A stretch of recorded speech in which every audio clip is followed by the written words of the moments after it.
Christmas dawn crept over Bellere Plantation like a pale witness afraid to be seen, yet the estate dressed itself in splendor, as if daring the heavens to look closer. The year pressed its cold signature into the soil, a rare chill clinging to Louisiana air, frosting the stone lips of the courtyard fountain and turning breath into faint ghosts. Inside the mansion, light fractured through imported crystal, scattering across polished floors and gilded walls, while the rich aroma of roasted meats and evergreen garlands wrapped the house in a false warmth. This was celebration as performance, wealth translated into ritual, power made visible through excess. Henri Dufrain stood at the center of it all, a man newly crowned by death. At an age when others still tested their freedom, he carried the weight of thousands of acres and hundreds of lives bound by law and cruelty. 6 months earlier, the land and its human ledger had fallen into his hands, the inheritance delivered by fever and burial soil. His brother had been shaped for this role since childhood, molded in a future master, but disease had rewritten fate without mercy. Their father followed soon after, leaving Henri alone with a legacy he had never fully chosen. He moved through the morning with practiced confidence, though unease pulsed beneath each step. Bellere no longer felt like a childhood home, but a throne built from expectations and watchful eyes. Overseers measured his decisions, neighboring planters waited for him to falter, and the land itself seemed to test his resolve. He had once lived among theaters and courtrooms, among voices that debate ideas instead of prices, but that life had been sealed away. Here, every sunrise demanded obedience, not only from those enslaved, but from the man who owned their chains. When he descended the front steps, frost crackled softly beneath his boots.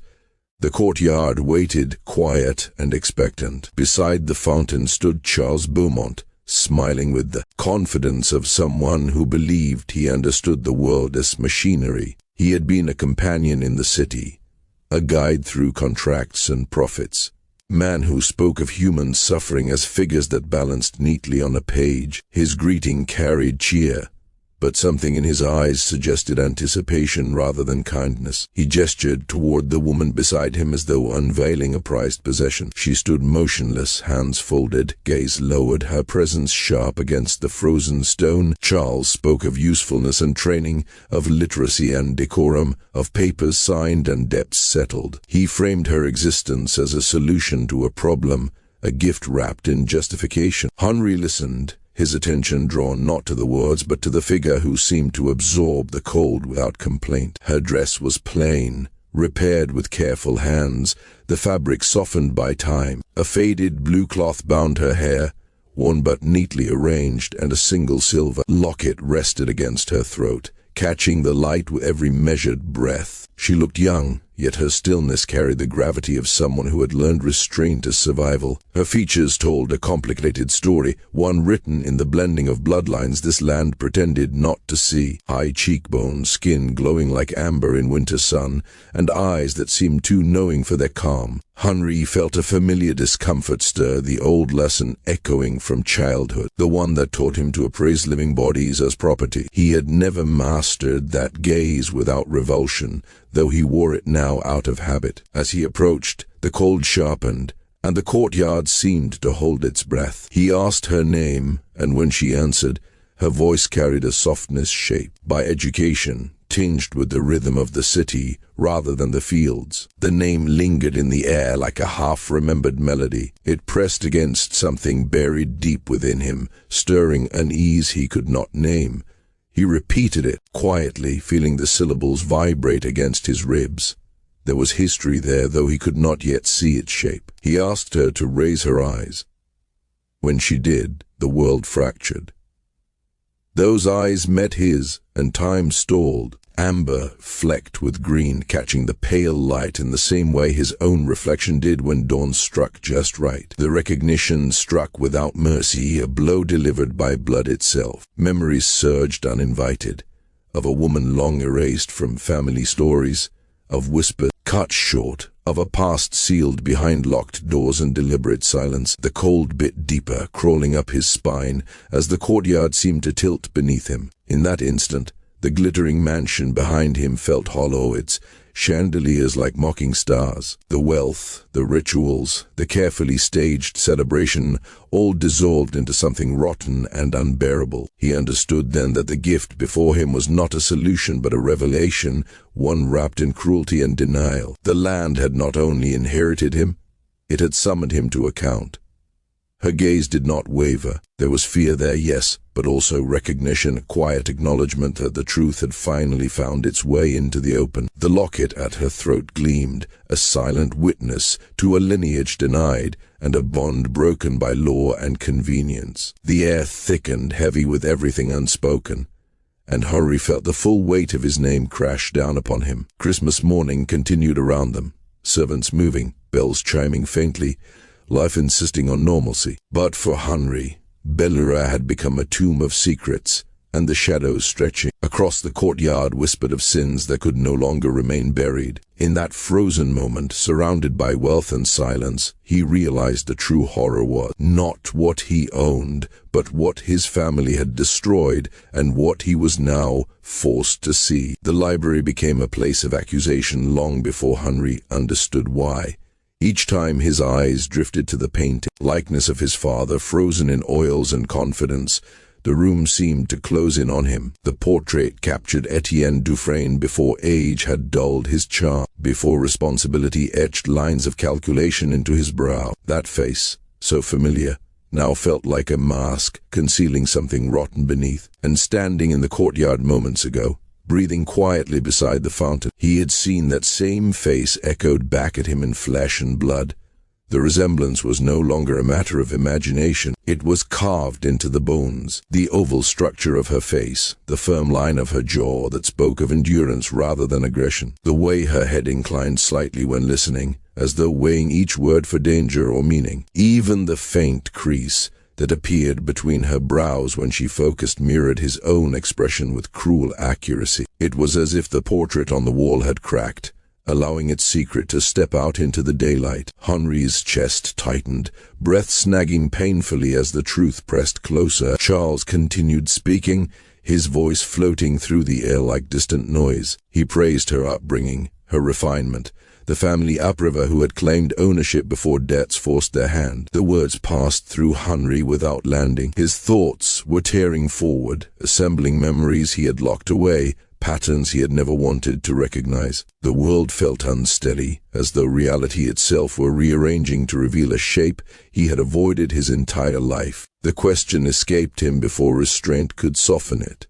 "Where were you born?" The sharpness of his tone sliced through Charles's polite explanation, leaving silence in its wake. Her answer came calmly, yet something flickered behind her eyes, subtle tremor that suggested she understood more than she allowed. New Orleans. The street name followed, spoken clearly, and with it came the sound of a door unlocking inside his mind. Cold spread through his hand, despite the mild air.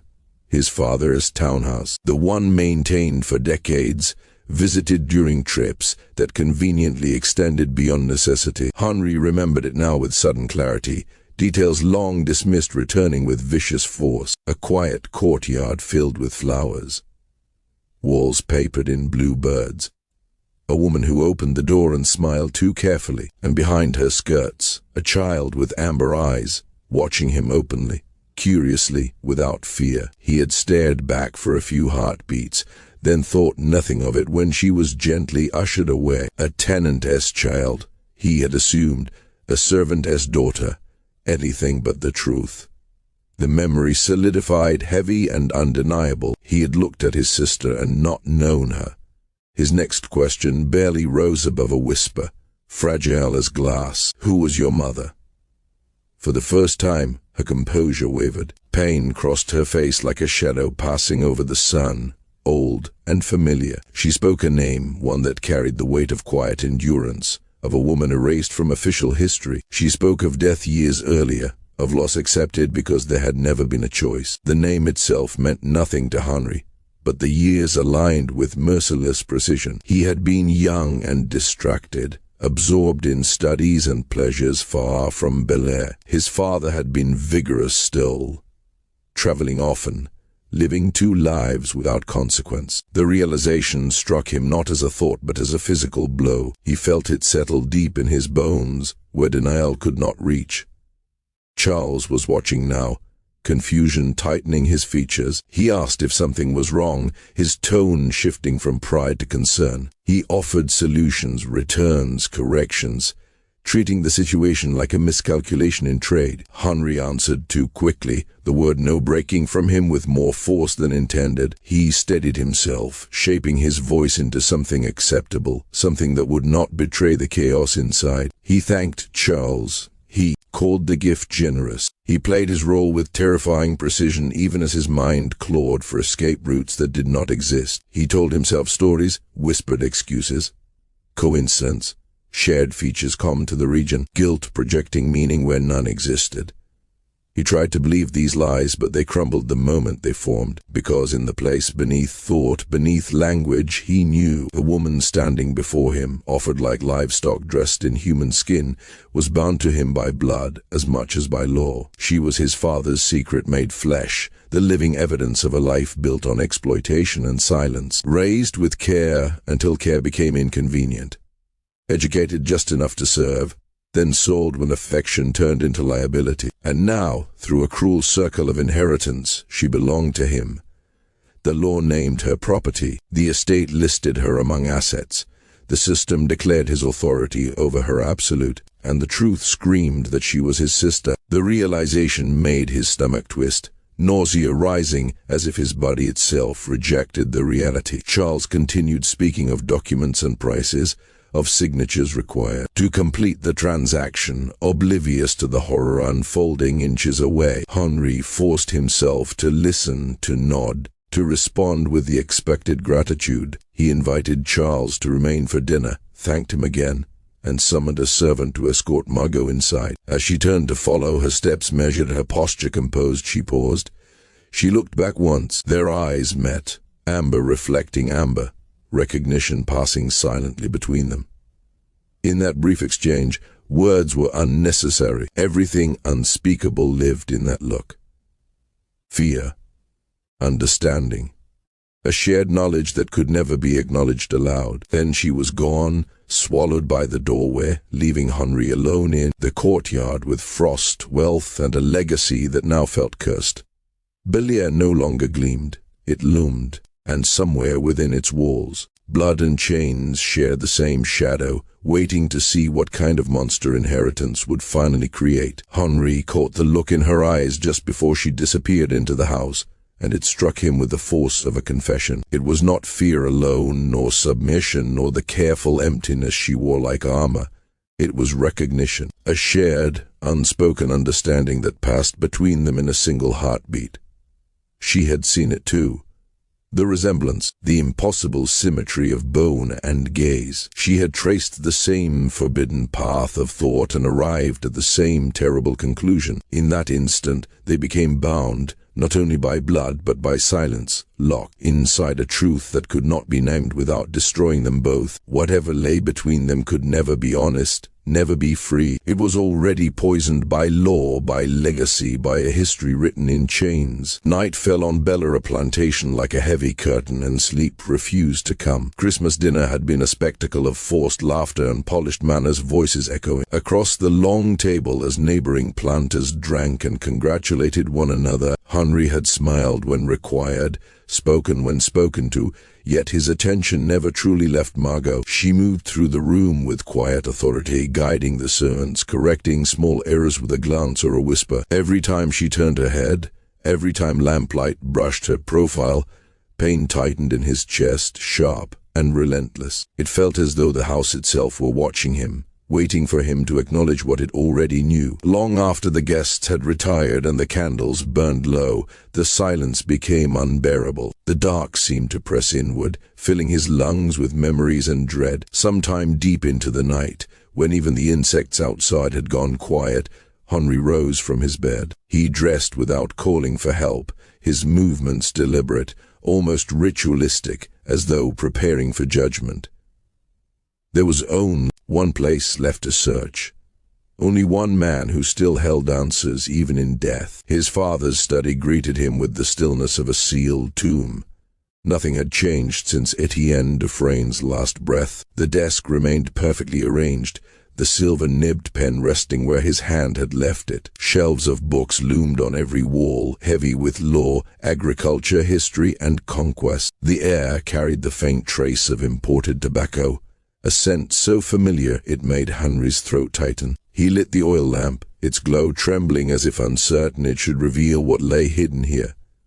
He began with the ledgers, thick, leather-bound volumes filled with neat lines and careful sums. His father had believed in records, in proof, in leaving nothing to chance. Henri worked backward through the years, his fingers brushing over columns of ink, dates blurring together as the night deepened. The townhouse appeared quickly enough, listed as routine expense, maintenance, furnishings, repairs, all perfectly reasonable, all perfectly ordinary. Then he saw the other entries. Payments made with unwavering regularity to initials instead of a name. The amounts changed but never ceased, stretching across decades like a pulse. They stopped suddenly months before his father's death, as if a life had ended or a secret had been sealed. Henri's mind raced, calculating, aligning dates with whispered truths.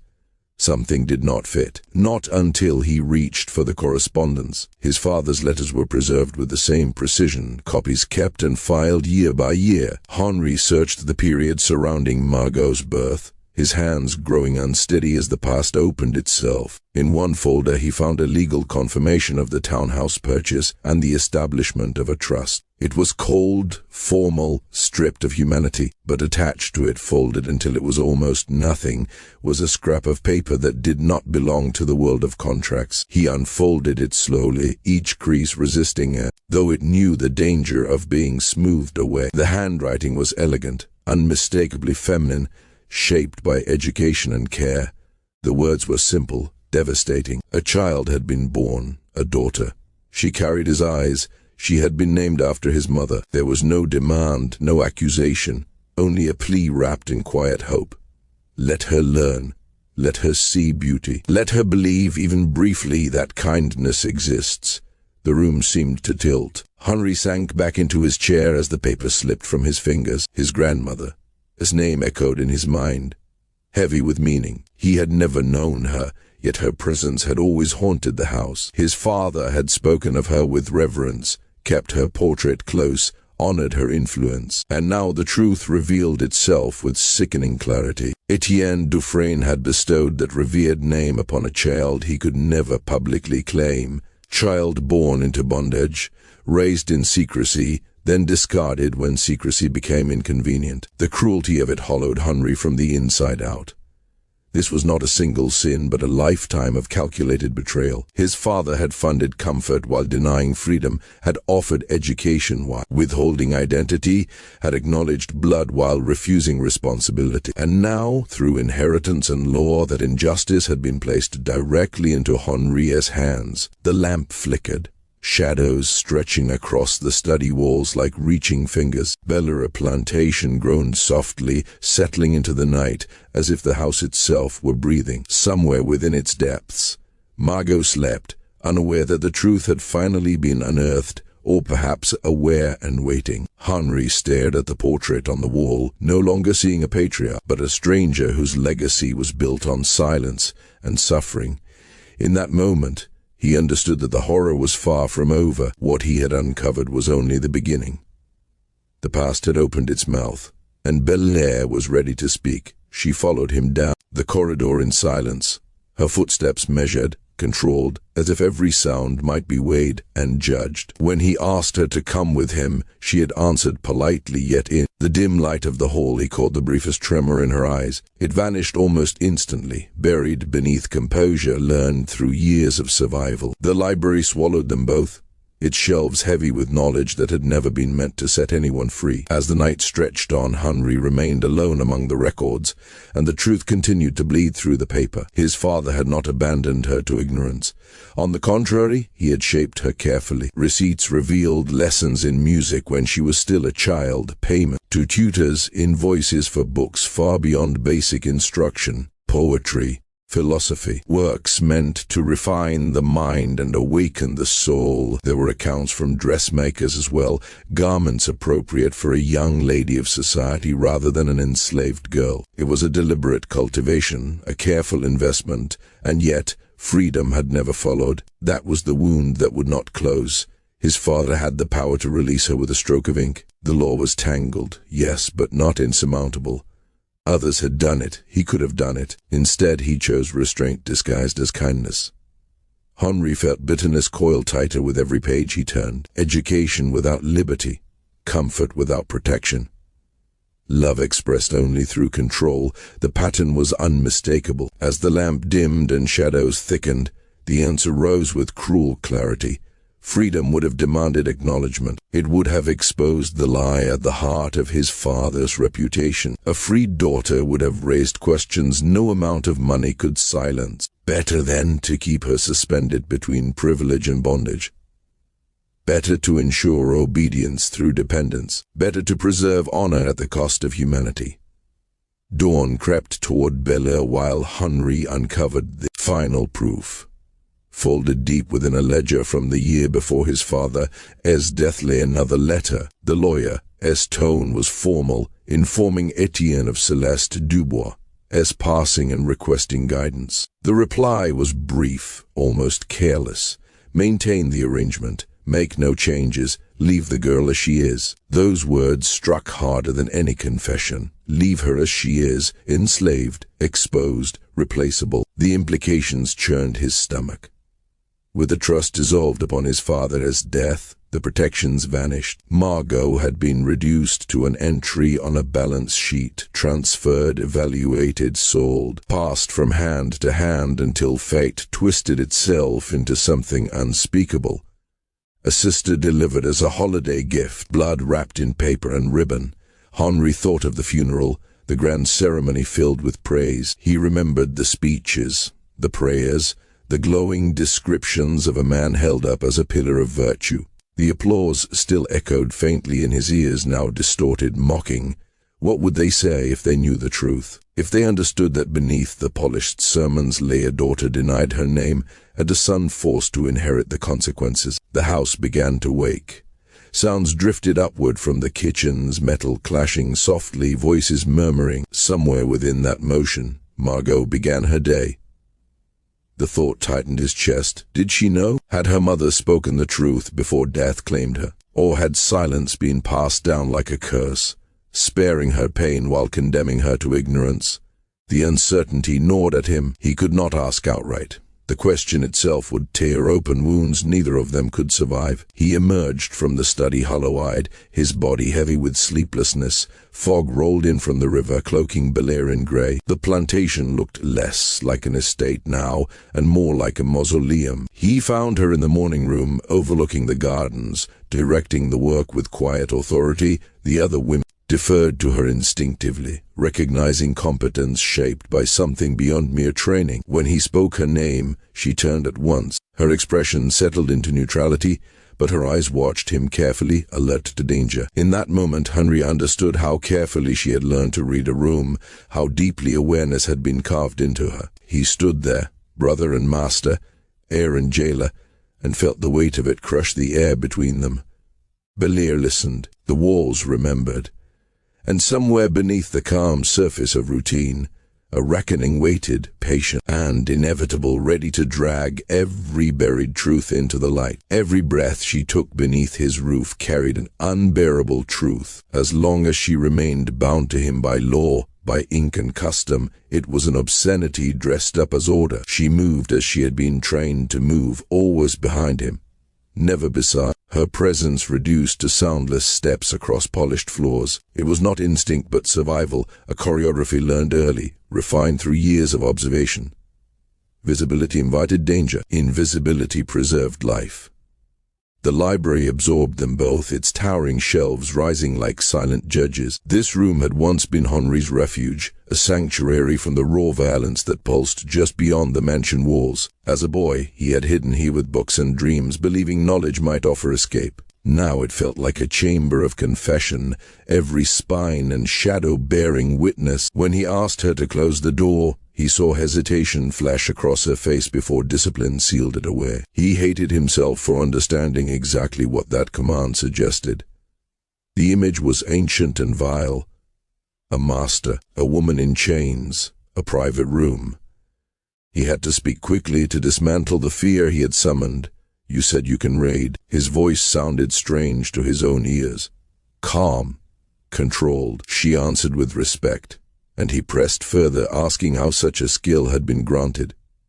She spoke of her mother, of lessons arranged quietly, of belief in education as a form of armor. Her tone was steady, but he heard the care in it, the precision of someone measuring each word for safety. When he spoke of her mother with admiration, something softened briefly in her eyes, a tenderness she could not entirely suppress. She spoke of love, of hope, of a woman who died believing her child would be spared the worst of the world. The irony crushed the air. That hope had rotted into betrayal. Education had not protected her. Refinement had not saved her. It had merely prepared her to navigate captivity with grace. When he asked about her father, the question hovered between them like a blade. Her face closed instantly, smooth and unreadable. She denied knowing him, denied being told anything at all. It could have been truth. It could have been training. Henri could not tell, and that uncertainty gnawed at him. He turned away, staring out across the fields. Winter had stripped the land bare, the cane reduced to lifeless stubble. Soon it would surge back to life, feeding a system that devoured bodies and years without mercy. The cycle was relentless. Watching it, Henri felt trapped within it, another cog bound by inheritance. When he spoke again, he laid out her duties carefully. She would remain in the house. She would answer to him alone. She would be given a private room, treated with respect. He told her to report any mistreatment directly to him, his gaze fixed on hers, daring the world to contradict him. Her reaction was restrained but unmistakable. Surprise flickered, then calculation. Kindness from a master was never simple. It carried weight, expectation, danger. She thanked him with measured gratitude, revealing nothing of her thoughts. When she left, her steps were quick, as though distance itself offered protection. Henri collapsed into his father's chair, the leather cold beneath his hands. The weight of it pressed into him, suffocating. This seat had once belonged to a man who lived comfortably with contradictions. Now it belonged to a son drowning in them. The law was mercilessly clear. She was his property. He could sell her, discipline her, use her body and labor as he saw fit, and society would nod in approval. The sickness that rose in him was visceral, undeniable. He tried to bury himself in accounts and figures, but numbers blurred, replaced by her face, by the knowledge that his blood flowed in her veins. His father's secret had not died with him. It had been handed down like a curse. Freedom seemed the obvious answer, yet it was anything but simple. To release her would require scrutiny, explanation, permission. It would invite questions sharp enough to cut through generations of respectability. Why her? Why now? Every answer led back to his father, to a scandal that would scorch the Dufrain name. Business would crumble, alliances would dissolve, Bellere itself might be devoured by whispers and judgment. The cost would be immense, yet to do nothing was monstrous. Each hour she remained enslaved beneath his authority deepened the crime. He walked the room, torn between consequences and conscience, feeling the house listen to his turmoil. Bellere had absorbed too many secrets to remain silent forever. The walls had watched cruelty masquerade as kindness for decades. Now they seemed to lean closer, waiting. Henri understood then that there was no clean path forward. Every choice promised damage. Every delay compounded guilt. He stood at the center of an inheritance that had transformed him into something he despised. Brother and master fused into a single role he could not escape. Outside, the land slept, patient and indifferent. Inside, the truth paced endlessly, demanding to be faced. The reckoning had not arrived yet, but it was moving closer, and when it did, it would not spare him. What followed was not peace, but a fragile imitation of it, stretched thin over an injustice that had never truly ended. Henri existed inside that tension, trapped between loyalty and revulsion, between blood and truth. Every path before him felt poisoned. To move forward meant betrayal. To remain still meant becoming complicit in the same quiet cruelty his father had perfected. He did not yet understand which fate terrified him more. The days after Christmas slipped past in a hush that felt unnatural, as though Bellere itself were holding its breath. Margot fulfilled every promise that had been made about her and more. She managed the household with an efficiency so seamless it unsettled the staff who had served the family for generations. Nothing escaped her notice. Nothing required correction. She drifted through the corridors like a shadow that knew the house better than those who had lived there their entire lives. Always present, never demanding, always prepared. Henri watched her constantly, not out of suspicion alone but fear. Fear that she already knew. Fear that the truth had reached her long before he was ready to confront it himself. At times, he caught her standing silently in the library, her gaze fixed on his father's portrait. The painting showed Henri Dufrain at the height of his power, dressed in elegance, one hand resting upon a globe as though the world itself belonged to him. The artist had captured the sharp intensity in his eyes, that same cold certainty Henri had never learned to trust. Margot's expression in those moments was impossible to read. Not anger, not grief. Something deeper, something sealed shut. Once, Henri discovered her alone in the music room. She stood before the grand piano that had belonged to his mother, her hands hovering above the keys without touching them. It was as if she were suspended between memory and restraint court, in the act of resisting something that called to her from the past. He spoke her name, and she recoiled as though struck. Her hands fell to her sides, her breath catching. He asked if she played.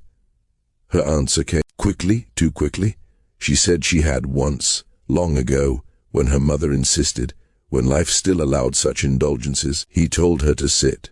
His voice hardened before he could stop it. Music, he believed, stripped away deception. It revealed what words could not.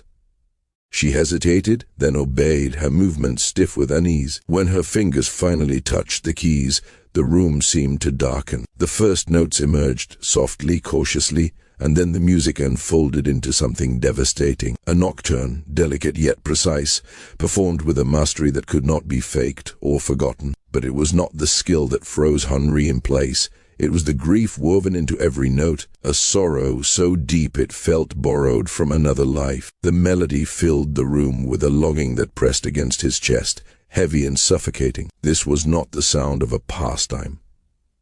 This was the sound of survival, of someone who had clung to beauty because the world had offered nothing else.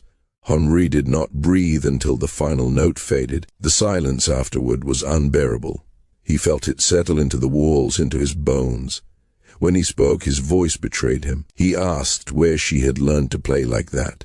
She spoke of her mother, of a small house, of a piano that waited faithfully no matter how cruel the days became. She spoke as if half asleep, as if the memory itself had taken control of her voice. Music, her mother had said, could carry you beyond the reach of those who wish to confine you. It was the one thing no one could steal. When she named the street, something inside Henri fractured. He had been there once, sent as a boy with documents he had not understood. He remembered the courtyard overflowing with flowers. He remembered blue walls adorned with silver birds. He remembered a woman who answered the door with cautious eyes, and a child who peeked out from behind her, watching him with quiet curiosity. Amber eyes, his eyes. They had shared the same space, the same air, and he had seen nothing. Margot described the house gently, lovingly. She spoke of jasmine and roses, of a mother who spoke to plants as if they listened. She spoke of counting the birds on the wall while she pretended to practice always the same number, never changing, as though the room itself were frozen in time. Henri asked what became of it, though the answer was already carved into his mind. Her reply was simple. Her mother died. The house was sold. The agreement ended. There was no place for her anymore. The words settled between them like a final judgment. Henri understood then that the haunting was not confined to the walls of Bellere. It lived in inheritance, in silence, in the choices made to protect reputations while destroying lives. The house had not merely sheltered secrets, it had been built upon them. And now those secrets had come home. Somewhere deep within the estate, something shifted, as if the past itself had taken a step closer. The reckoning had not yet arrived. but it was awake. And it was watching. In Gospel of the Haunted, this is where fear truly begins. She spoke of her past as though it belonged to someone else, a story stripped of emotion by necessity. She said she had been sent to work for a family in the Garden District, place of trimmed hedges and polite smiles that hid sharper truths beneath. They had been kind enough, she admitted, in the way people are kind when ownership softens cruelty without ever erasing it. The mistress taught her fine needlework, praised her steady hands, allowed her books in the quiet hours when the house slept. For a brief, dangerous moment, life resembled something almost gentle. Then the money vanished, comfort collapsed, debts demanded bloodless payment. 3 years later, she was sold as easily as furniture, her future signed away with ink that never trembled. She recounted it plainly, without bitterness, without pause, as if describing a change in the weather rather than the erasure of her entire existence. She said she had learned that nothing endures. Not houses, not promises, not kindness, everything can be taken. Always. That calm acceptance wounded Henri more deeply than rage ever could. There was no fight left in her voice, only understanding sharpened into armor. She had trained herself not to expect mercy, not to hope for permanence. It was not weakness, it was survival, a way to remain intact in a world determined to reduce her to an object, to something owned, traded, discarded. He told her then that she could play whenever she wished. The words escaped him abruptly, as if spoken by someone else. The piano sat unused, gathering dust and memory. His mother had played it before death hollowed the house. His father had ensured it remained tuned, preserved like a relic, but never once touched it himself. Music, Henri said, should not be left to rot in silence. She looked up, startled, the careful composure cracking just enough to reveal confusion beneath. She thanked him softly, but he heard the uncertainty, trembling there, gratitude tangled with suspicion. Kindness always carried a price. She was trying to understand what he wanted from her, what debt she was unknowingly accruing. He repeated the offer, insisting she consider it part of her duties if that made acceptance easier. Instruments, like people, deteriorate when neglected. She nodded, her voice barely audible, heavy with emotion she dared not name. He fled the room before his resolve dissolved, before the truth clawing at his chest escaped his mouth and ruined them both. He could not free her. Not yet.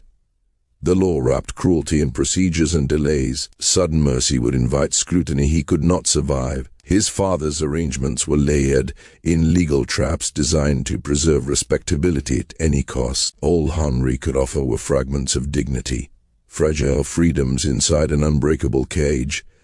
He knew it was not enough. It would never absolve him, but it was all he could do without igniting a collapse that would destroy everyone bound to Bellere. Spring arrived with violent beauty.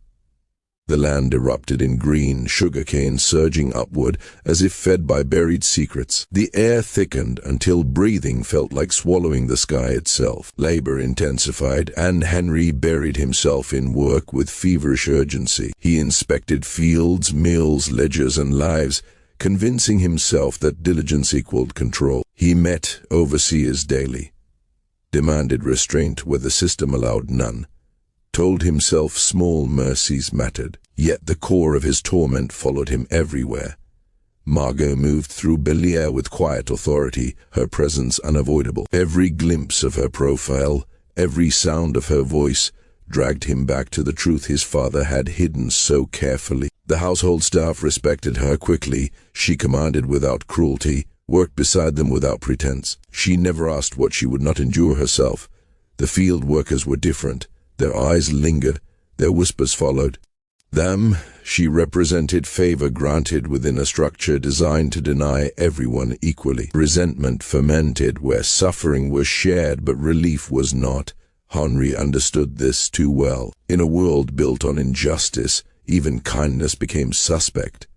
Then the letter arrived. It came from New Orleans, bearing the seal of a law office that had long served his father's interests. Henri opened it expecting routine demands, another tedious obligation inherited along with the land. Instead, the words froze his blood. The letter informed him, in ornate legal language, that a document had surfaced among the papers of a deceased partner, a sealed instruction dated decades earlier, written by his father. hidden deliberately. It was to be delivered only when certain conditions were met. Those conditions, the letter stated calmly, had now been fulfilled. The room seemed to tilt. Shadows lengthened. Henri felt the estate breathe around him, as though Bellere itself had been waiting for this moment. His father's secrets were not finished revealing themselves. They were unfolding according to a design set long before Henri had drawn breath. The past was no longer content to remain buried. It was rising slowly, inevitably, and somewhere within the house, the piano waited, humming softly in the silence, as if it already knew what was coming next. The letter trembled in Henri's hands, the paper brittle with edge, yellowed at the edges like some artifact dug from a crypt. The envelope, small and sealed with red wax, bore his father's signet ring, unbroken, untouched, since it had been sealed 13 years ago. It was a time capsule of guilt and secrecy, preserved like a warning. Henri's pulse raced as he broke the seal, unfolded the page, and confronted the stark, deliberate handwriting of a man who had mastered control but not conscience. The words stared at him, sharp and undeniable. Henri, it began, and his stomach tightened at the intimacy of the address. His father had never used his name casually, never in a letter. Always the formal "my dear son" or "sir." This was personal, raw, and it carried a weight that had been buried beneath decades of silence. Henri's fingers shook as he read on, absorbing the confessions that had been locked away, waiting for this exact moment. "If you are reading this," his father wrote, "then I am dead, and certain events have occurred that I had prayed would never come to pass. I am a coward. I lacked the courage to speak this truth to your face while I lived. Yet I cannot meet my grave without leaving you the knowledge that I could not claim. In 1833, I encountered a woman named Celeste Dubois, enslaved by a merchant returning to France. I believed I purchased her freedom. In truth, I purchased her, bound her to me as surely as any chain could. She was educated, refined, elegant beyond my own measure, versed in languages, in literature, in music. She could play the piano as though it were a living thing, and read books that would have humiliated many men I knew. I told myself I loved her. Perhaps I did, in some shallow, selfish way, but I loved what I had more: the comfort, the status, the quiet power of Bellere.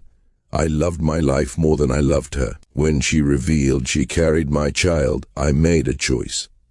I could have freed them. I could have acknowledged my daughter, faced the scandal, endured the consequences. Instead, I created the house on Rue de Pine. I provided money, a semblance of care, brief visits when duty allowed. I convinced myself that was sufficient, that it was a form of love. It was not. It was cowardice draped in responsibility, self-interest masquerading as morality. Margot, my daughter, your sister, grew knowing that her father would never claim her. Celeste shielded her from my name, but she understood.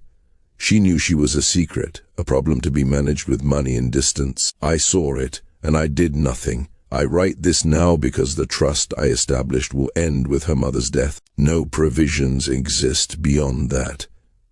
To act sooner would have required admitting truths I could not bear. If Margot has been sold, if she has entered the world as property traded for debts, you must find her. You must liberate her. You must give her the life I was too weak to provide. This is not a request, Henri. It is a command, a plea from a man who knows he has failed at the most basic level of human duty.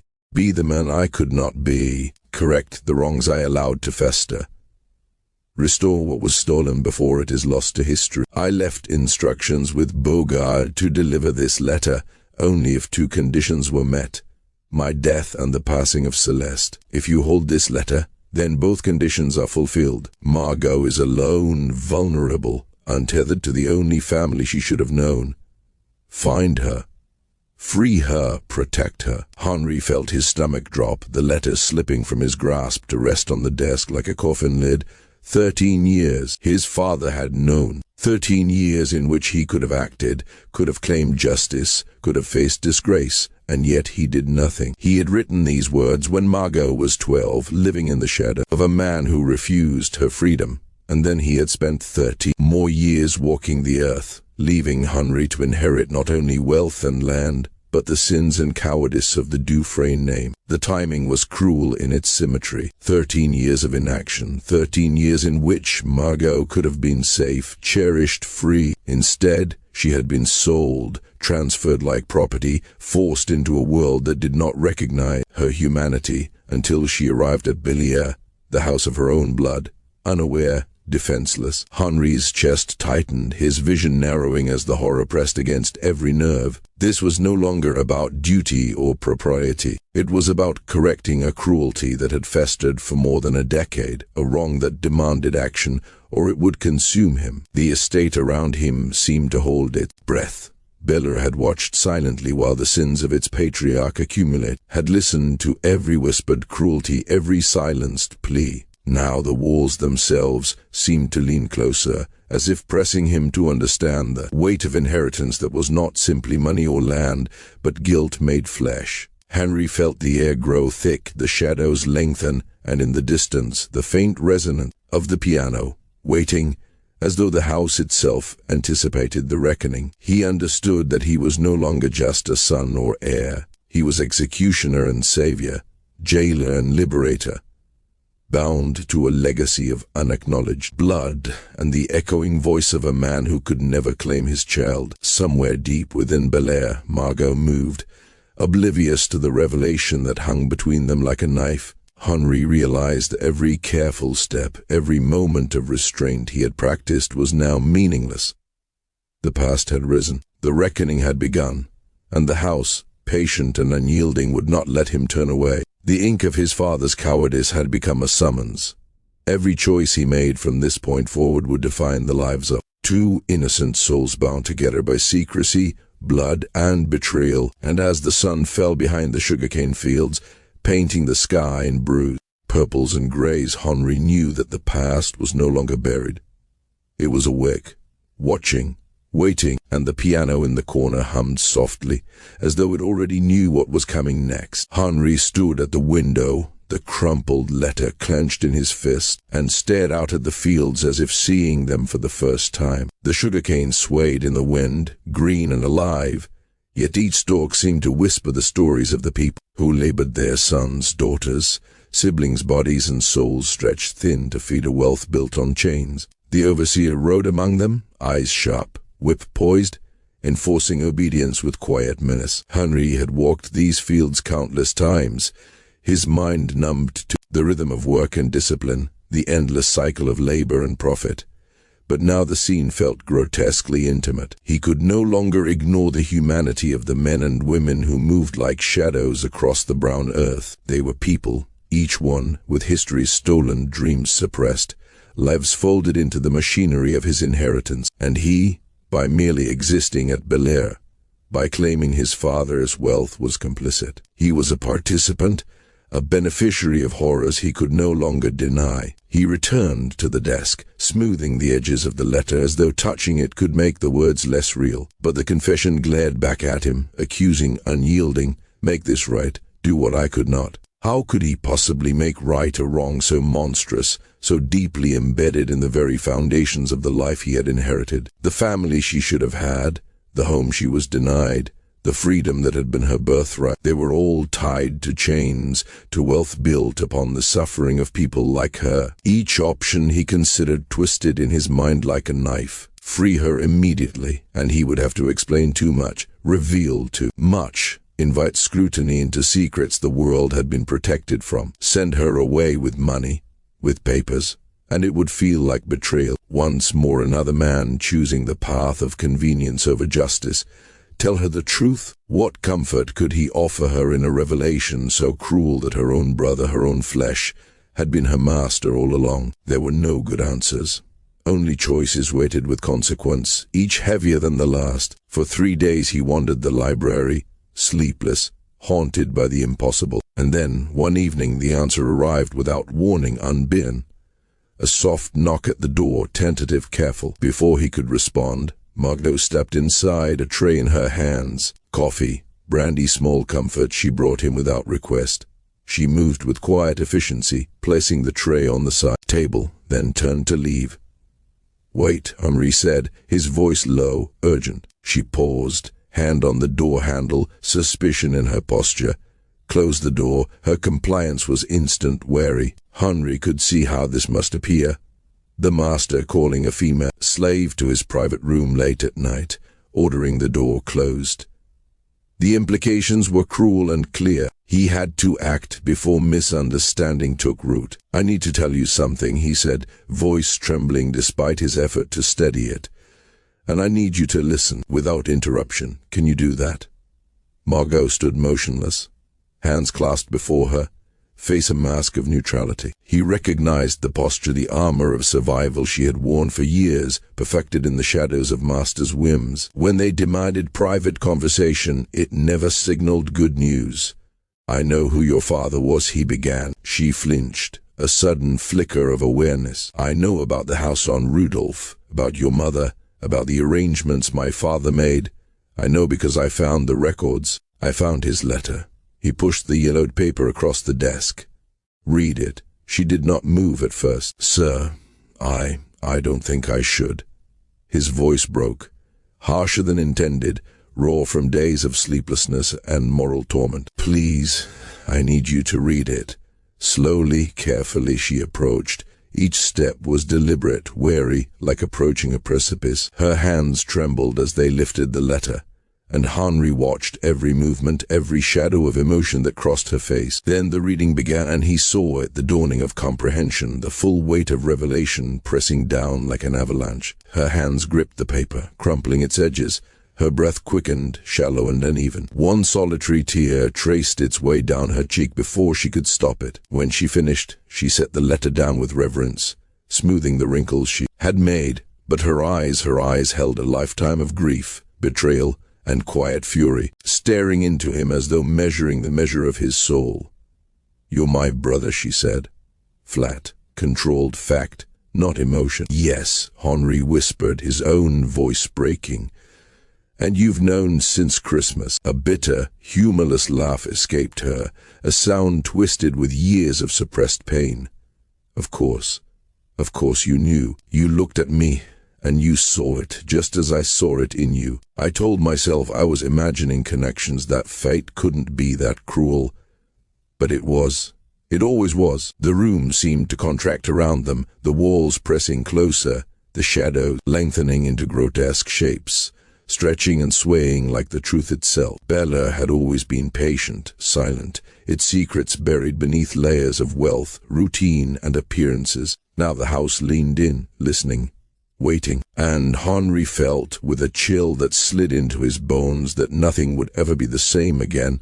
The past had awakened. It watched, and it demanded reckoning. The piano in the corner hummed softly, an almost imperceptible vibration that seemed to echo the pulse of the revelation. It waited for Margot, for Henri, for the moment when music might bear witness to the grief, the betrayal, the impossibility of inheritance entwined with sin. Outside, the plantation slept under the purple-gray dusk, unaware of the reckoning unfolding in the library. In the silence between words, in the shadows between master and sister, between inheritance and justice, Henri realized he was no longer merely a son, no longer merely a master. He was the inheritor of sins older than himself, bound by blood, duty, and conscience to act where another had failed. And he understood, with a weight that pressed against his chest like stone, that the choice ahead would shape not only Margot's life, but the moral pulse of Bellere itself.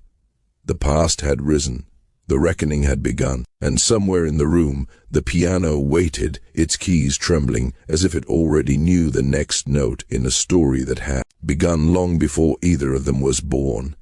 They were trapped in a system neither of them had forged, bound by chain they had never chosen, tethered to a world built on cruelty and secrecy. The pain in her voice cut through the room like a blade. Henri wanted to reach out, to comfort her, to somehow stitch together the frayed edges of a life that had been violently divided, but he knew that words were powerless here. Nothing he could say would undo the fundamental wrongness of their existence. They were victims of their father's choices, pawns in a legacy of ownership, betrayal, and calculated indifference. "But you knew," she said, the quiet accusation laced with bitterness. "I didn't know what to do," Henri confessed, his voice cracking under the weight of truth. I still don't know what to do. You could free me, she said, and the words struck him like lightning. Simple, direct, devastating in their clarity. I will, he said, forcing himself into the certainty he did not yet feel. The papers are being prepared. You will be free. He hesitated, realizing it was the first time he had used her name without the rigid formality of Sir trailing after it. But Margot, I don't want you to just vanish. I don't want to be another man who chooses the easy path over what's right. Her voice sharpened, breaking through the careful veneer of control she had maintained for so long. Do you want me to be grateful? Do you want me to forgive our father for keeping my mother as property, for keeping me as property, for choosing comfort over freedom? Do you want me to thank you for doing what should have been done the day I was born? Tell me, Henri, what exactly do you want from me? Hearing his name from her lips, raw, pointed, sent a jolt through him, a violent pulse that reminded him of their impossible connection. They were siblings bound by blood, yet strangers divided by cruelty, by ownership, by a system that had put one in chains and the other in authority. How could family exist here? How could trust, love, or understanding survive in the shadow of bondage? I want, Henri began, struggling to shape the words that felt inadequate. I want to know you, to understand who you are, what you want, the life you might have if freedom were yours to claim. I want to be your brother, not your master. I want to create the relationship that should have existed from the start. Her anger softened into something quieter, more sorrowful, a resignation that weighed heavier than any insult. You can't, she said, the truth cutting sharper than any blade. As long as I am enslaved, as long as I am property, you can only ever be my master. That is the way this world works. That is what our father understood. Even if he pretended otherwise, you cannot own someone and love them at the same time. You cannot call bondage family. She was right. Henri knew it with a clarity that made his chest ache. No compromise could bridge the chasm. No gentle phrasing. No acts of kindness. No small freedoms could transform the reality of ownership into kinship. He had been searching for a middle ground, a path that might ease his conscience while avoiding confrontation with the horror he had inherited. But there was none. The papers will be ready in 2 weeks, he said, voice rough, brittle with emotion. You will be free. You will have the means to build a life, wherever you choose, New Orleans, somewhere new, even the North, if that feels safer. The choice will be yours. And then what? She asked, eyes sharp, searching his face for answers he did not yet possess. Do we pretend to be strangers? Do we acknowledge this connection? What does it mean to be siblings when one has been the property of the other, when we have lived our entire lives apart in separate worlds? Henri had no answer. There was none that could satisfy the enormity of the question. Their lives were shaped by systems designed to fracture, divide, and dehumanize, to ensure that some could claim ownership over others while hiding behind the guise of family or duty. I don't know, he admitted finally, but I think we must try. We owe that to ourselves and to your mother. She wanted better for you. She died believing you would have a chance at something more than she had. Perhaps we can honor that, even if we cannot undo the rest. Margot's expression softened at the mention of Celeste, her mother, whose memory carried a weight heavier than any letter, any confession, any promise. She never spoke ill of him, Margot said quietly. Of our father, she never said his name aloud, but she never condemned him either. Perhaps she loved him, despite everything, or maybe because of everything. I never understood it. Henri's throat tightened. How could she love someone who enslaved her? How could she forgive someone who valued reputation over freedom? Love is complicated, he murmured, almost to himself, especially when it exists inside systems designed to make it impossible. Perhaps she never forgave him. Perhaps she merely understood his weakness and refused to let it destroy her. Margot moved to the window, moonlight spilling across her face, highlighting the tears she could no longer hold back. Her gaze swept across the plantation grounds, the quarters, the fields, the paths where lives had been measured in labor and obedience. I used to imagine a family, she whispered. Not just my mother and me in that little house, but brothers and sisters, a father who acknowledged me, a place where I belonged. I made up stories about them, about what we would do together. She turned to Henri, eyes shining with grief, betrayal, and disbelief. "And now I find out I have a brother, and he's the man who owns me." The words hung in the moonlit room, heavy and final, a shadow stretching across both of them. The stories of her childhood, the illusions of family she had built to survive, had never prepared her for this reality. Henri could only stand, rooted by the weight of the truth, the enormity of responsibility pressing down on him like a physical force. The past was no longer dormant. It was awake, watching, waiting. And in the corner of the room the piano waited too, its keys trembling faintly, as though sensing the storm of revelation that had just erupted. In the silence that followed, the house itself seemed to inhale, holding its breath. The echoes of injustice and bloodline intertwined, awaiting the next note, the next move, in a story that had begun long before either of them was born. "You're remarkable," Henri said, his voice barely more than a breath, but in it carried a weight he could not measure. Remarkable, not for what she had endured, but for the way she had learned to see humanity in people who had stripped her of her own. Remarkable for surviving with a dignity that even he, privileged and sheltered, could scarcely comprehend. And yet, both of them were trapped, forced to navigate a world neither had created, a labyrinth of cruelty and expectation that twisted every gesture, every word. "I'm sorry," he whispered, knowing the apology was hollow, knowing it could never reach the depths of what had been stolen, what had been denied, what had been imposed upon them by blood and inheritance. "I'm sorry for all of it, for our father's choices, for the system that made those choices possible, for the fact that we meet like this instead of as a family, as equals, as people who might have shaped our own connection. I'm sorry." Margot's voice, though quieter now, held the echoes of pain and defiance. "Sorry doesn't change anything," she said, but the gentleness in her tone, the subtle shift away from anger, suggested that perhaps it was a beginning. "But I suppose it's a start. It's more than our father ever gave my mother. More than most people in my position ever receive." For a long moment, they stood in silence, two lives tethered by blood but separated by everything else. The weight of centuries of injustice, of ownership, of power unbalanced, pressed against them. They were trying to find some path forward through a situation designed to leave no path. 2 weeks, Henri said finally, the words deliberate, fragile. "In 2 weeks you'll be free, and then we'll figure out what comes next. Together." Margot nodded, repeating the word as if testing its texture in her mouth. Together. She had never known a brother. She had never known someone whose existence was intertwined with hers in this impossible way. "I don't know how to do this," she admitted. "Neither do I," Henri said softly. "But we'll learn. We have to. We owe it to ourselves. We owe it to your mother." The 2 weeks before her manumission passed in a strange, suspended reality. Margot continued her work, moving through the house with the efficiency and grace that had always defined her, but the dynamic between them shifted subtly, profoundly. Henri found himself seeking her out, valuing her judgment, noticing the intelligence that had been honed in a world that offered her no power. She offered insights into managing the plantation he had never considered.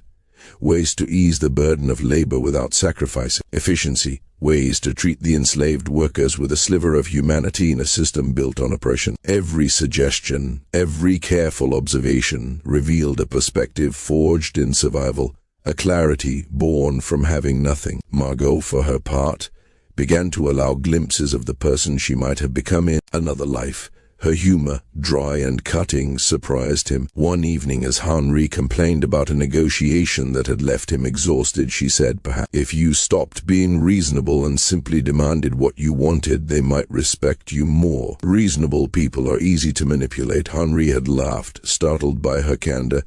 "Is that what you think of me?" he asked, and she smiled faintly.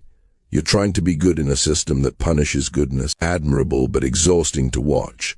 He had no reply. He could only recognize the truth of it. He had been attempting to hold moral ground in a place where no ground existed, seeking justice in a world built on injustice, and she saw it all with piercing clarity. One night, the library became a sanctuary of forbidden intimacy. They spoke of childhoods, of lives that had unfolded in parallel, yet never intersected. Henri recounted Bellere, the suffocating expectations, the shadows of older siblings, the law practice he had been cultivating before his father called him home. Margot spoke of Rudolphine, of a house balanced delicately between survival and dignity, of a childhood sharpened by knowledge yet confined by chains. I could read Shakespeare, she said quietly, but I couldn't walk freely down the street. I could play Chopin, but my every movement was monitored, my every choice constrained. The education my mother fought for only showed me the boundaries of what I could never have. Sometimes I wondered if ignorance would have been easier.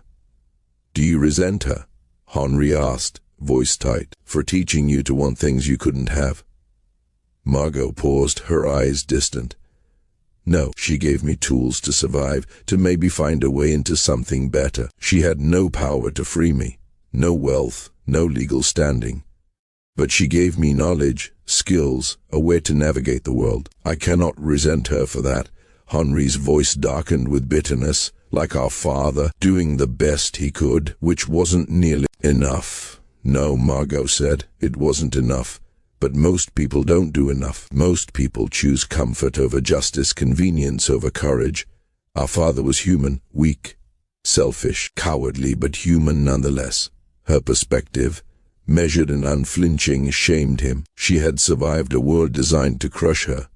And yet she saw with clarity, weighed actions with precision, and forgave what she could not change. She had every right to fury, to hate, to recoil from the legacy of injustice that had defined her existence, and yet she did not. And in that silent library, with shadows flickering against the walls and the piano waiting in its corner, Henri understood that this was the first fragile step toward something beyond cruelty, beyond blood and ownership, beyond the ghosts of their father's failures. The past still lingered, but perhaps, just perhaps, they could begin to write a new note in the song of Bellere. Margot smiled then, a real smile, the kind that softened her face. The years etched into her features seemed lighter, almost invisible.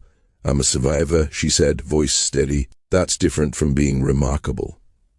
Remarkable is a luxury I've never been allowed. Survival, that's something you have to learn when the world is built to break you. I've learned to adapt, to reserve myself in places designed to destroy me. The day the papers were finalized, Henri summoned her to his study. The documents lay on the desk, their edges crisp with authority, bearing the legal proof of her freedom. Sealed and signed, they could be filed immediately with the parish records. Next to them, a bank draft waited, substantial, enough to allow her independence, to give her a life of real choice. Henri hesitated for a moment, seeing her before him so small, so defined by what she had endured, and then pushed the papers toward her.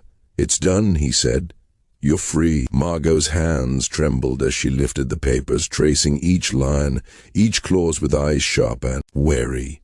Her gaze searched for traps, conditions, anything that might undo the fragile promise of freedom. When she finally set the documents down, her expression was unreadable, layered. Relief, certainly, but also a shadow of grief, the weight of endless possibility pressing down on her shoulders. Thank you, she said softly, the words carrying more than gratitude, curiosity, fear, and an understanding of what freedom demanded.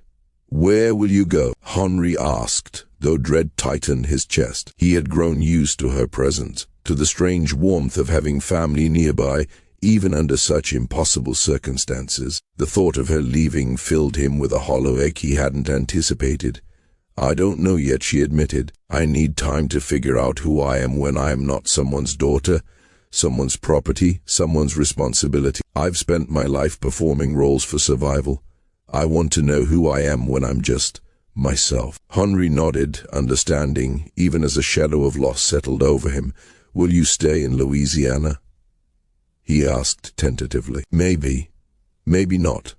That's the beauty of freedom, isn't it? I get to choose. To decide where I go, what I do, who I become. It's terrifying and exhilarating. She gathered the papers with reverence, clutching them as though they were the most fragile, precious objects in existence. At the door she paused, turning back to him. Henri, she said, and the simple use of his name, unadorned by the formalities of Sir, felt like a gift he hadn't known he craved. Thank you for doing what our father couldn't. It doesn't erase the past, but it matters. It matters that you tried. It matters that you saw me as a person, not property. It matters that you are trying to be better than the system you inherited." After she left, the study was empty, yet heavy with the echo of her presence. Henri sat alone, staring at the desk, feeling the weight of what had just occurred. He had fulfilled his father's final command, done what morality demanded, and yet an emptiness gnawed at him. He realized the loss he mourned was not of ownership or duty, it was the loss of the chance for a normal sibling bond. The opportunity to know Margot as a brother should know a sister. The stain of their circumstances, the fact that he had once been her master, would never fully vanish. Perhaps it should not. Perhaps the weight itself was a lesson, a reminder of the world that had shaped them both. 3 days later, Margot departed Bellere. Fog rolled in from the river, thick and grey, blurring the edges of the world. Henri watched from the gallery as she climbed into the carriage bound for New Orleans. Her few belongings packed into a single trunk. She had refused his offer of more clothes, more books, more security. "I want to start fresh," she had said. "I want to choose everything myself, from my furniture to my wardrobe to the books on my shelves. I want my life to be mine." She looked up at him before the driver cracked the whip, signaling departure. Her hand rose in farewell, pale and deliberate. And then she was gone, swallowed by the mist, a ghost fading into the grey morning. The house felt hollow without her. The staff continued their routines, efficient and methodical, yet Henri sensed a vital absence. Margot had brought to Bellere something beyond her skill, beyond her knowledge or efficiency. She had brought possibility, the fragile, dangerous hope that the sins of the past might be acknowledged if not fully atoned for. And now, that hope had departed, leaving him to wrestle alone with guilt and inheritance. Henri threw himself into plantation business with renewed intensity, but his heart was not in it. Every face in the fields reminded him of her, every voice that carried on the wind whispered of the lives bound and broken by the system he had inherited. He imagined the stories behind each worker, the families torn apart, the children denied safety, education, or love. And in every shadow, he saw Margot, her resilience, her grace, her quiet defiance of a world that had tried to erase her. He realized, with a cold clarity,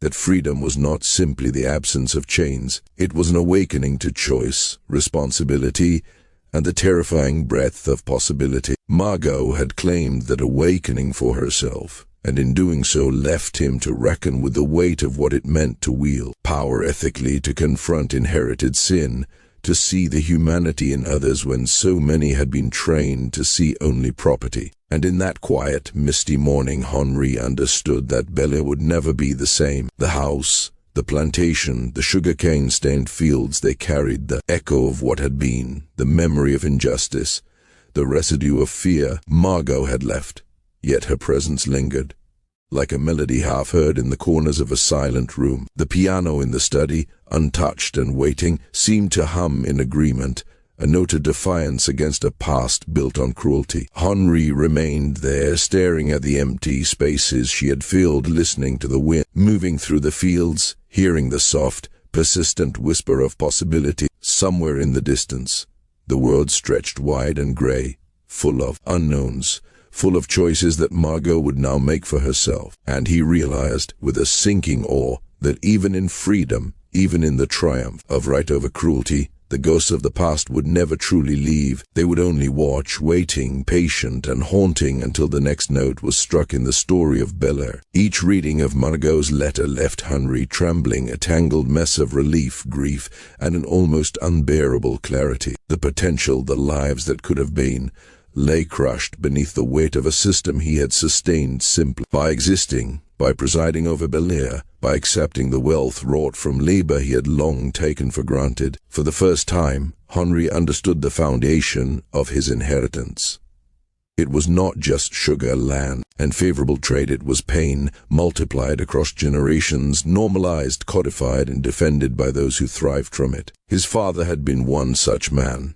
His grandfather had been one, and now Henri saw himself reflected in their shadows. No matter how fiercely he tried to be different, to be better, the knowledge pressed down on him, cold and suffocating, and he could not shake it. He began to act, haltingly at first, each step a tremulous act of conscience. The changes were subtle at first: a reduction in work quotas, sacrifices of profit in exchange for humanity. Families were kept together, no one was sold, no matter the temptation of coin. Slowly, he opened a school, bringing in a free woman of color from New Orleans to teach the children who had been denied even the simplest gift of literacy. Neighbors whispered, their disapproval sharp and immediate. Charles Beaumont, who had once gifted him Margot as if she were a curiosity, confronted him one evening, brandy in hand and anger staining his cheeks. "You're being foolish, Henri," Charles said, slurring some of the words, steadying himself against the weight of liquor and frustration. "Treating them like people will only make them discontent. They'll expect more, and soon others will follow. You're undermining the system. You're dangerous." Henri met his friend's gaze without flinching. "They are people, Charles. That's not opinion, that is fact." Charles laughed bitterly. "Yes, they are people, but they are also property. Laws say so. Society says so. You can't change that with kindness." Henri's voice was calm, though every word trembled with moral urgency. Laws change. What seems natural, eternal, in one generation becomes unthinkable in the next. Slavery cannot endure. It will not. Charles shook his head violently, slamming the glass down. "You've gone mad since your father died. I hope you come to your senses before it ruins you. They call you an abolitionist sympathizer, Henri. Dangerous. You're making enemies." Henri's stomach tightened, the chill of the warning crawling over him. In Louisiana in 1847, such labels could be lethal, but he could not return to ignorance, could not unsee the truth, could not unknow the knowledge he now bore. He said nothing of Margot. He did not explain that the sister he had freed, that he had once owned, made the abstract moral questions painfully personal. Some truths were too volatile, too likely to destroy the delicate balance of the society he had yet to reshape. Then, in June, a letter arrived from New Orleans. Margot's handwriting, familiar and precise, danced across the page. Henri tore it open with hands that shook, and the simple greeting struck him as intimate, almost fragile. "Dear Henri, I am writing to tell you I am well and settling into my new life," she wrote. "I have taken rooms in the French Quarter, in a boarding house run by a free woman of color who has been generous and kind. The freedom to choose is still strange to me. Sometimes I catch myself waiting for permission to act, forgetting that I no longer need it. But I am learning. I am becoming someone new, or perhaps I am becoming who I have always been beneath the masks I wore to survive." She paused on the memory of their father. "I have thought often of him, of the choices he made and the legacy he left. I cannot hate him, though perhaps I should. He was trapped in a system that corrupted all it touched, and he lacked the courage to stand against it. That makes him weak, yes, but not monstrous. Most people choose comfort over principle. Most people falter when tested. But you, Henri, had the choice, and you did the right thing. You could have kept me enslaved, kept me silent, preserved your wealth and reputation. Instead, you acted. That matters. It may not repair everything, but it matters." The letter trembled in Henri's hands as he read her words again, each line weighing heavier than the last. "I do not know what our relationship will become. We are siblings, yet strangers molded by worlds apart. Perhaps we will find each other. Perhaps distance will remain. Either way, I hold no blame for the circumstances of my birth, nor the years spent in bondage. You inherited a terrible legacy, yet you managed it with more grace than I dared hope for. Thank you for granting me freedom. Thank you for recognizing me as a person, not property. Thank you for being the brother our father never allowed." Henri read it again slowly, savoring each phrase, feeling the warmth and weight of her words settle over him. And as he did, he understood fully the impossibility and the necessity of his path. Bellere could never erase the horrors it had inflicted. But there was room to shape what could follow. There was room for mercy, for awareness, for small acts of justice against the tides of inherited cruelty. The past would linger, as all pasts do, patient, watching, unyielding. But now it could witness the faint glimmer of change, the quiet echo of a brother and sister who had survived, who had claimed their freedom, who dared to try to meet across the chasm history had dug between them. And Henri, holding her letter in trembling hands, knew with a certainty that was almost painful that this was only the beginning. The reckoning would continue, in the fields, in the hearts of those he served, in the echo of the piano keys that waited in the corner of the silent study. The ghosts of Bellere, patient and watchful, would linger, but perhaps now, just perhaps, they could witness a different note, a tentative song of redemption rising from the dark soil. A fragile hope threading through centuries of pain. She was free, she was safe.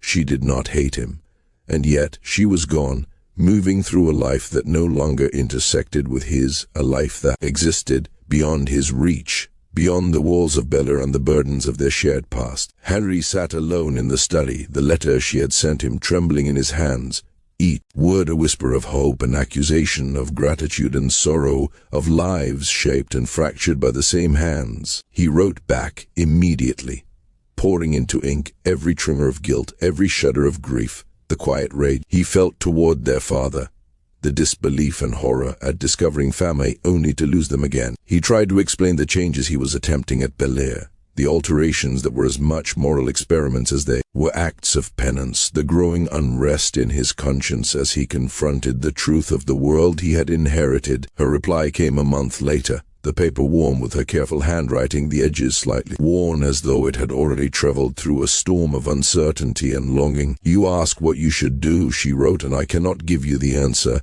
No one can, but I can tell you what I have learned, that we cannot undo the past, but we can refuse to perpetuate it. You hold in your hands the lives of 170 human beings, 170 souls, each tethered to you by circumstance and law. You cannot free them all, not yet. To attempt it would destroy you, and the system will resist. The courts will resist. The world will resist. But you can treat them with dignity. You can keep families together. You can teach them to read. You can give them skills. Prepare them for a day when this abhorrent structure finally crumbles.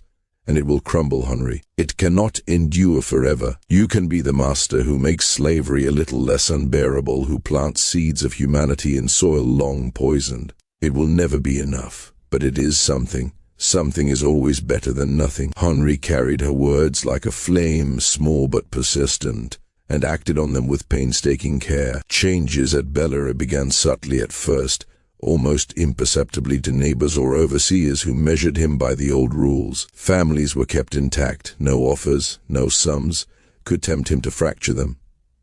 He established a school, insisting that every child under 12 attend, arguing that educated workers were more valuable, a rationale that veiled moral purpose in pragmatic disguise. Quotas were reduced, the harvest less brutal, and the living quarters improved. Food, clothing, medical care, all became tangible evidence of a conscience wresting control from habit and inheritance. The whip was abandoned. Punishment was reimagined as restriction. Privileges earned and revoked.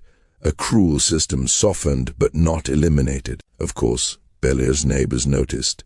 Whispers followed him in the galleries and on the dusty roads. Some laughed, some warned, some quietly withdrew commerce and company. A few dared to suggest, in murmured tones that could cost a man his reputation or his life, that Henri had become a sympathizer, an abolitionist in disguise. In Louisiana of the late 1840s, such whispers were not idle. Danger lingered patient, waiting. But Henri persisted. He could not free all, could not erase the centuries of cruelty that had built his inheritance, but he could make the present marginally less lethal, marginally more humane. He could plant the knowledge that freedom someday might come. He and Margot corresponded regularly, letters bridging the chasm history had carved between them. She had opened a small school in the French Quarter, teaching both free people of color and enslaved children whose masters permitted their attendance. Each lesson, each word, was an act of quiet defiance. "Knowledge," she wrote, "is power.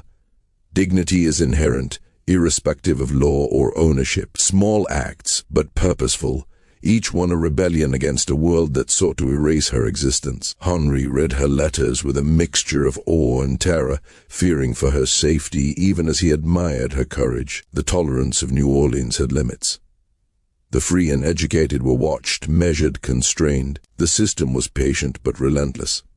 His dread became reality one September day in 1849. A letter, frantic and ink-stained, arrived from one of Margot's students.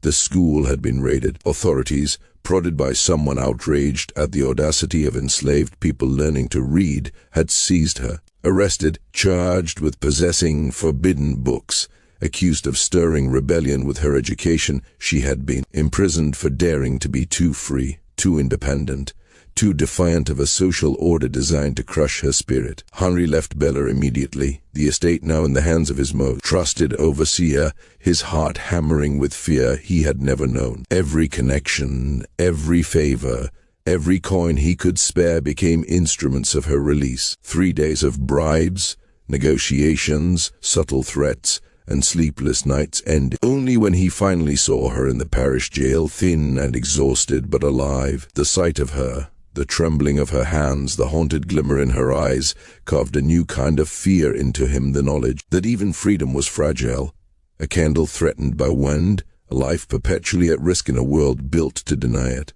And yet, despite everything, she smiled. The corners of her mouth lifted, a small, real thing, fragile and bright against the shadowed walls of the jail. Henri understood, then, the depth of her courage, the magnitude of her resilience. She had endured, she had learned, she had transformed pain into purpose. And he who had freed her, who had tried to honor the memory of their mother, now understood that the work was only beginning. Freedom alone was not enough. Survival alone was not enough. They would need to navigate a world still hostile, a world that had yet to reconcile with justice, a world that would watch, silent and patient, until the next misstep, the next act of defiance, the next spark of hope. And in that moment, Henri knew, with a clarity that weighed like stone, that the ghosts of Bellere, the cry of those who had suffered, the shadows of the past, the quiet judgment of ancestors would never leave.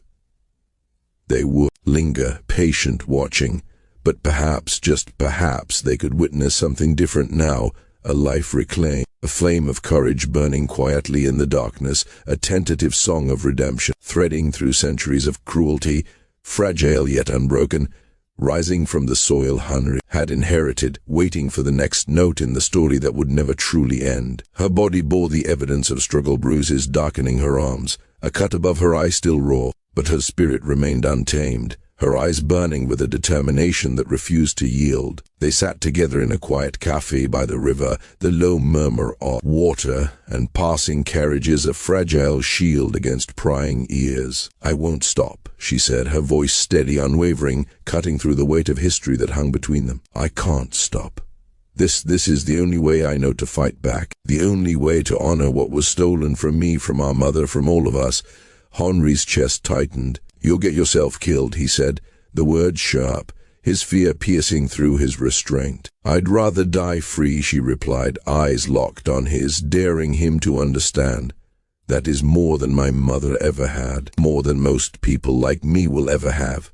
I refuse to shrink for anyone's comfort. I've spent too long bending to the world's cruelty." He wanted to argue, to insist she be cautious, to shield her from danger, but he knew it was impossible. She had discovered a purpose that no warning could deter, a meaning wrought from the agony she had endured. To take that from her would be as monstrous as the world they had survived. "Then let me help," he said instead, his voice roughened by desperation. "Money, connections, anything you need. Let me be of use." Margot's smile was fleeting, radiant, a glimpse of what she might have been had the world been different, had they grown up as siblings in a life unbroken by chains. "You are already useful, Henri," she said softly. "You're showing that people can change, that they can choose to be better than the systems they inherit. That matters more than you know. Every person you treat with dignity, every family you keep whole, every child you teach to read, these are seeds. Seeds for a future you may never witness, but their roots will grow." Time moved as inexorably as the river beside them, carrying the country toward a conflict that everyone saw approaching, yet no one could forestall. Tensions between North and South tightened like a noose, debates over slavery sharpened into knives, compromise dissolving into dust. Henri continued his quiet revolution at Bellere, bending the system just enough to preserve humanity where the law demanded cruelty. Margot moved her school like a shadow, teaching who would learn, offering sanctuary to the desperate. her courage luminous against the ever-looming threat of discovery. In New Orleans, her reputation grew reliable, discreet, compassionate. Enslaved children found refuge in her lessons. Families discovered hope in her guidance. Papers, shelter, guidance, she distributed them like a quiet defiance, teaching the value of knowledge,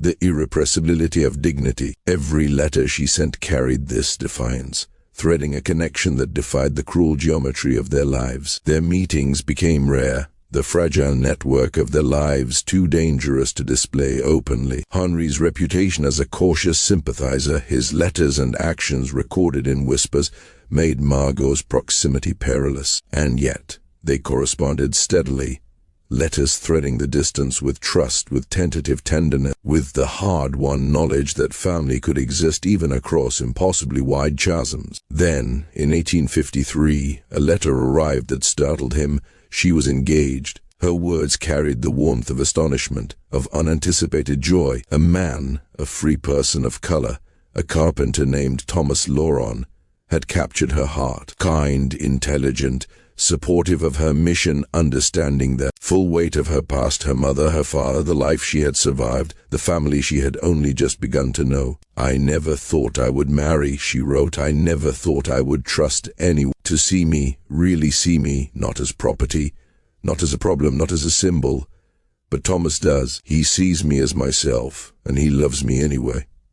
It is a gift I never expected." Henri traveled to New Orleans for the ceremony, a small Catholic church in the French Quarter, cloaked in candlelight and quiet reverence. He slipped into the back pew, unnoticed, witnessing his sister claim a life of her own. When her gaze found his, she smiled, and a weight in his chest loosened, a knot of guilt, grief, and unrelenting responsibility that had haunted him since that Christmas morning 6 years before. In the courtyard afterward, they spoke briefly. Thomas extended his hand, firm, assessing, yet kind, a man shaped by survival and wisdom. "Thank you for coming," Margot said, her hand resting lightly on Thomas's arm. "I wouldn't have missed it," Henri replied, and meant it, truly.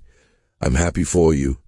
"Truly happy?" "I know," she whispered, squeezing his hand, a gesture fragile, almost imperceptible, yet heavy with unspoken recognition. "And I'm grateful for all you've done, everything you continue to do." "You are a good man, Henri. Our father would be proud." Henri hesitated. He suspected their father would have been horrified, disgusted by the choices Henri had made, by the defiance, by the rupturing of old hierarchies that had kept Margot hidden and bound.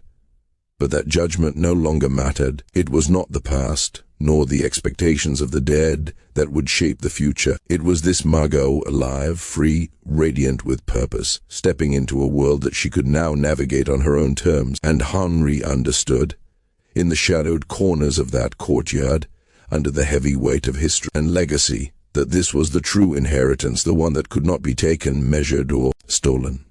Freedom, fragile and precious, threaded with courage, with the quiet insistence that the oppressed could survive, could rise, could shape their own destinies, even in the face of a system designed to crush them. He watched her move away, the sunlight catching the edges of her figure, the shadows following, patient and unyielding. She carried the past with her, yes, but she also carried possibility, a life reclaimed, a flame burning quietly through darkness. And Henri felt the faintest stirring of hope, the first note in a song that might one day undo centuries of cruelty, a tentative melody rising from the haunted soil of Bellere, fragile yet unbroken, waiting for the next note, the next breath, the next act of defiance, until the story was no longer just about survival, but about living fully, freely, finally. The river caught the sunlight and turned it to fire, gold and orange, dancing across the water as if the sky itself had been set aflame. And yet, what mattered most was not the spectacle of light, but that Margot was free.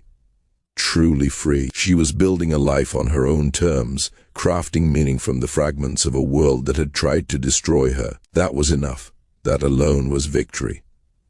Henri returned to Bellere, the plantation looming behind him like a monument to past sin, to wealth built on suffering, knowing that the world he had inherited was unraveling. The years before the war were long, tense, suffused with an unease that had settled into every corner of the household and the fields. He continued his work, trying to bend the system without breaking it, trying to preserve humanity in a structure designed to deny it. The tension of this effort was exhausting, a constant gnawing at the edges of his conscience. And when the war finally came in 1861, he felt an odd sense of relief. The impossible strain of being a man striving for decency within an indecent world was lifted, replaced by the terrible clarity of conflict. The war was brutal, unrelenting. In 1862, Union forces occupied Bellere, and Henri found himself in the strange position of welcoming the very army that was dismantling his livelihood. The enslaved people on his plantation were declared free by military order. They did not wait for permission. They left immediately, some seeking family torn away by sales, others simply testing what it meant to move unbound through the world for the first time. Henri did not attempt to restrain them. He offered what money he could spare, wrote letters of recommendation for those who requested them, and wished them the courage to survive. Some returned gratitude in words, acknowledging his small efforts to ease their suffering. Others vanished without a word, their silence a more potent indictment than any accusation, a reminder that no kindness could undo the fundamental atrocity of ownership. When the war ended in 1865, Bellere was hollowed, a ghost of its former self. Fields grew wild, machines rusted where they stood, and the grand house sagged under years of neglect. Henri sold most of the land, retaining only the house and a few surrounding acres, enough for modest survival, but far from the opulent life he had known. He was 49, and the world he had been born into had vanished, replaced by uncertainty and the raw outlines of a society forced to rebuild from devastation. 3 years later, in 1868, a letter arrived from Margot. Her handwriting carried a quiet authority, the lines imbued with the energy of someone who had endured and prevailed. She invited him to New Orleans to witness the life she had carved out with her own hands. She and Thomas had survived the war, though not unscathed. Their school had been destroyed, their home damaged, their savings depleted, but they had rebuilt. And now the school flourished openly, teaching formerly enslaved people to read, to write, to navigate freedom with dignity and skill. Henri took the train south, moving through a landscape still scarred by violence. Fields lay fallow, buildings stood hollow, and everywhere people struggled to redefine existence in a world remade by conflict. The city itself was chaotic, a mix of soldiers, freed men, and opportunists all jostling to stake claims in the new order. Margot met him at the station, and Henri was struck by the transformation she carried. 34 now, her face bore the subtle marks of hardship, but her bearing radiated confidence. She moved like someone who belonged in the world, who had every right to occupy space and make herself heard. "Welcome," she said, embracing him freely, without hesitation or ceremony. It was simple, natural, the kind of greeting siblings exchange when the bond is chosen rather than mandated. Henri's throat tightened at the gesture, the weight of years lifting just enough to let relief seep in. "Come see what we've built," she said, leading him through narrow streets to a building that had once been a warehouse, now transformed into classrooms and a small library. Children and adults alike filled the rooms, their faces alight with curiosity and the thrill of possibility. Thomas guided a mathematics lesson, his voice patient and firm as he explained fractions to a group of attentive adults, their hands tentative yet eager as they worked the problem. "This is freedom," Margot said softly, watching her students. "It is messy, uncertain, difficult, but it is real. These people are making choices, learning skills, becoming the selves they were always meant to be." Henri felt tears prick at his eyes, a mixture of sorrow and awe. "Your mother would be proud," he said, the words catching in his throat. "Yes," Margot agreed quietly, "she would. And so would our father, I think. Despite everything, he wanted this for me. He lacked the courage to make it happen, but his weakness led to something good. It led to you freeing me, which led to this school, which is changing lives every day. Sometimes good things emerge from terrible beginnings." They spent the afternoon wandering through the city, the past and present threading together in their conversation. Margot shared plans to expand the school to create more opportunities for those navigating a world still hostile to freedom, still heavy with suspicion. "Will you help?" she asked, standing on the levee, watching the Mississippi roll past. "I know you have little, but anything you can spare, money, connection, advice, will make a difference." "Of course," Henri said, unhesitant. "Whatever I have is yours, always has been." Margot smiled, taking his hand, a simple touch that carried a profound weight. "We family, Henri. Really, truly family. Not because the law says so, but because we choose to be. That is what freedom means, the ability to choose who we are, who we love." The sun dipped low over the river, scattering molten light across the water, and in that glow, Henri felt the final thread of the old world slip away. The past would not vanish, nor the echoes of suffering that had shaped them, but a fragile hope lingered, unbroken and defiant, like the first note of a song that might one day undo centuries of cruelty. The melody rose from the haunted soil of Bellere, fragile yet insistent, waiting for the next note, the next breath, the next act of courage. A song of survival, yes, but now also of life living fully, freely, and finally. Henri understood, in that quiet reckoning, what redemption truly looked like. It was not a single grand gesture, nor a sudden moment of clarity, but a slow, painful, unrelenting process, one of choosing to act better when the world had taught him cruelty, of taking the fragments of what had been shattered and attempting somehow to rebuild. He had inherited his father's sins like a shadow cast over everything he touched. Yet within that inheritance was also the faintest glimmer of possibility, the chance to be different, to be better, to refuse the patterns of the past. And Margot, with her unyielding courage, her refusal to be defined by what had been done to her, was his guide through that darkness. She moved through the world as if she had already claimed it, as if each small act of defiance against injustice was a blow struck in the quiet war for dignity. Together, they navigated a world steeped in the remnants of pain, neither master nor slave, neither owner nor property, but siblings bound by blood and choice, working toward a future that once had seemed impossible. The past could not be erased.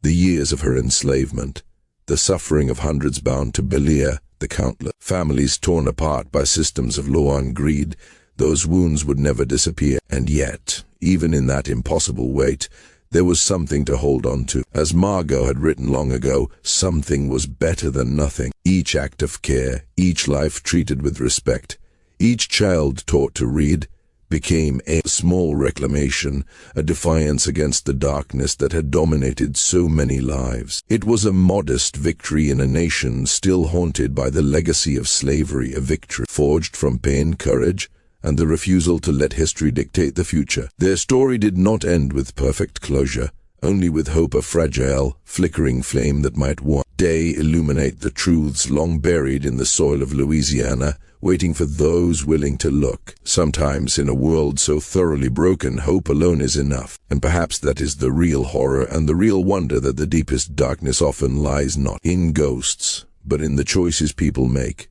and in the systems that let those choices fester.